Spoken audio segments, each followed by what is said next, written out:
दराज वादी में पहाड़ों के दामन में एक खूबसूरत बाग था जिसे लोग दोस्ती का बाग कहते थे।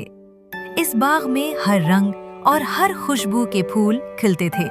गुलाब, चंबेली, सूरजमुखी, ट्यूलिप, गेंदा, नरगिस और बेशुमार दूसरे फूल वहाँ अपनी खुशबू और रंग बिखेरते रहते थे। बच्चों को अक्सर लगता था कि ये फूल सिर्फ हवा के साथ हिलते हैं, मगर हकीकत ये थी कि जब सूरज ढलता, चांदनी बिखरती और इंसान सो जाते, तो फूल आपस में बातें करते, कहानियां सुनाते और मिलकर गीत गाते थे। गुलाब रानी, सुर्ख गुलाब की मलिका, नर्म दिल और बहुत दाना। सूरजमुखी, हमेशा सूरज की तरफ देखने वाला खुशबाश फूल।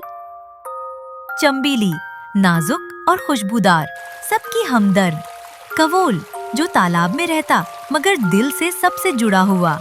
नरगिस, थोड़ा सा मगरूर मगर दिल का साफ। गेंदा, छोटा सा मगर हर काम में सबके साथ। ट्यूलिप, बाहर से आया मेहमान। एक दिन बाग में एक नई कली नमूदार हुई। वो एक ट्यूलिप था जो किसी और मुल्क से आया था। उसका अंदाज, रंग और खुशबू सबसे अलग थी। गुलाब रानी ने सबको इकट्ठा किया। प्यारे फूलों, हमारे बाग में नया मेहमान आया है, आओ उसे खुशामदीद कहे। सब ने ट्यूलिप को खुशामदीद कहा, सिवाय नरगिस के। नरगिस ने कहा, हमें बाहर के फूलों की जरूरत नहीं, हमारा बाग मुकम्मल है। ये सुनकर ट्यूलिप उदास हो गया, मगर चंबेली ने आकर उसे तसल्ली दी। कुछ दिन गुजरे, सब फूल अपनी खुशबू और दोस्ती से बाग को रोशन करते रहे।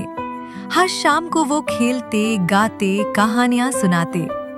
एक रात गुलाब रानी ने ऐलान किया, हम कल दोस्ती का त्योहार मनाएंगे, जहां हर फूल अपनी खास बात, अपना हुनर सबके साथ बांटेगा। सब बहुत खुश हुए। सूरजमुखी ने कहा, मैं सूरज की नज़्म सुनाऊंगा। चंबेली ने कहा, मैं खुशबू से मौसीकी बनाऊंगी। कउल ने कहा, मैं पानी में तैरती कहानी सुनाऊंगा।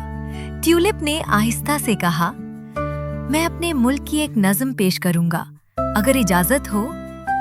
सब ने खुश होकर कहा, जरूर, हमें नई कहानियां पसंद हैं, सवाए नरगिस के, जिसने सिर्फ खामोशी इख्तियार की। चांदनी रात थी, सब फूल रोशनियों में जगमगा रहे थे।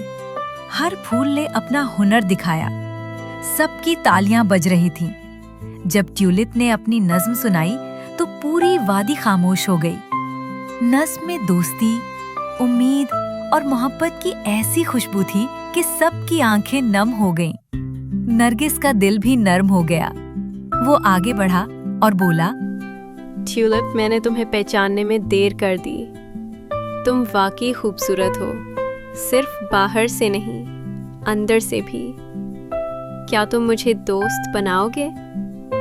ट्यूलिप मुस्कुराया और बोला, दोस्ती का दरवाजा हमेशा खुला होता है। उसके बाद दोस्ती का बाग पहले से भी ज्यादा खुशबूदार, रोशन और खूबसूरत हो गया।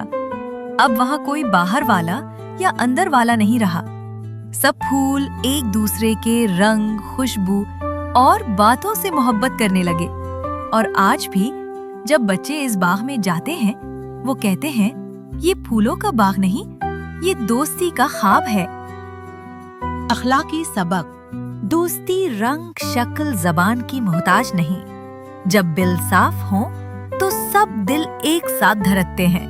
दोस्ती वो खुशबू है जो सबको एक कर देती है।